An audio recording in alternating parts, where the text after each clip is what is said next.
घोटाला हुआ है सब जानते हैं, भाई छत्तीसगढ़ में हुआ है तो पूछा ना जाएगा। शराब और दारू पे उनको आरोप लगा के जेल भेज दिए, उसमें आपका पेट नहीं भरा, अब नक्सली कनेक्शन जोड़ रहे हैं। आर्थिक गतिविधियों को बढ़ावा देना है, इसलिए हम नक्सलियों की सफाया कर रहे हैं। तो इसमें देखिए कि आर्थिक गतिविधियां कौन करने वाला है, कौन कौन बड़े बड़े उद्योगपति आएंगे जिनके लिए आप एक रेड कारपेट बिछा रहे हैं। यदि नक्सलियों को फंडिंग होती है, इस तरीके से फंडिंग होती है, तो ये दुर्भाग्यजनक है।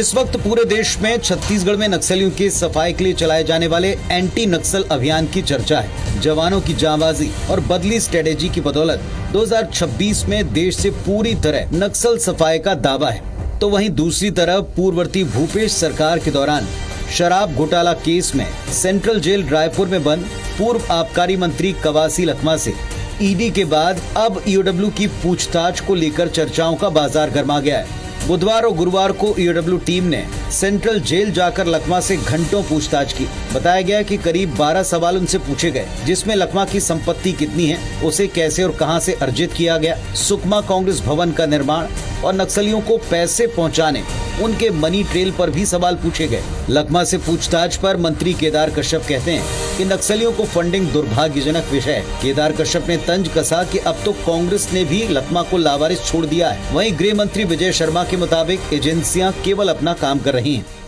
पूरी जानकारी आएगी तब उसके बाद उसमें कुछ कहना उचित होगा। और यदि नक्सलियों को फंडिंग होती है, इस तरीके से फंडिंग होती है, तो ये दुर्भाग्यजनक है। मैंने पहले कहा कि ये दोहरी मानसिकता के लोग हैं। एक और जब हमारे आदिवासी समाज का व्यक्ति को जब उसको चेहरा बना करके इस्तेमाल किया जाता है और जब फंस जाते हैं तब उसको लावारिस छोड़ देते हैं।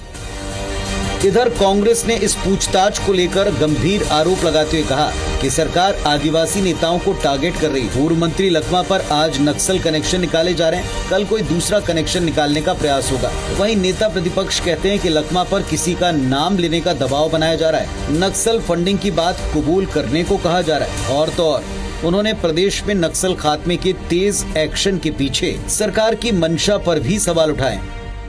ये सरकार सिर्फ बदले के भावना से काम कर रही है, आदिवासी नेताओं को टारगेट कर रही है। मैं पहले भी कहा आप लोगों से, आज भी कह रहा हूँ। अमरजीत भगत के आप रेड करते हैं, फिर उसके बाद आप कवासी लखमा को जेल में आप डाल देते हैं, दीपक बैज के घर में जासूसी लगा देते हैं। उसके बाद ईडी का समन आता है, नोटिस आता है कांग्रेस कार्यालय और दीपक बैज को टारगेट करो। ये दीपक बैज आदिवासी नेता इसलिए टारगेट किया जा रहा है, इसलिए कि मेरा कोई सरकार से सेटिंग नहीं है।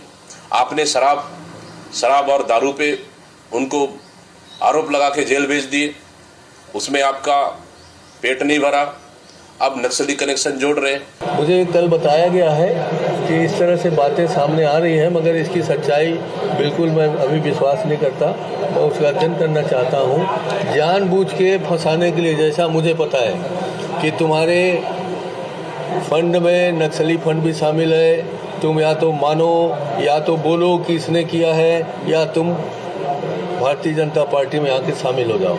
इस तरह से बातें सामने आ रही हैं। आर्थिक गतिविधियों को बढ़ावा देना है, इसलिए हम नक्सलियों की सफाया कर रहे हैं। तो इसमें देखिए कि आर्थिक गतिविधियां कौन करने वाला है, कौन कौन बड़े बड़े उद्योगपति आएंगे जिनके लिए आप एक रेड कारपेट बिछा रहे हैं।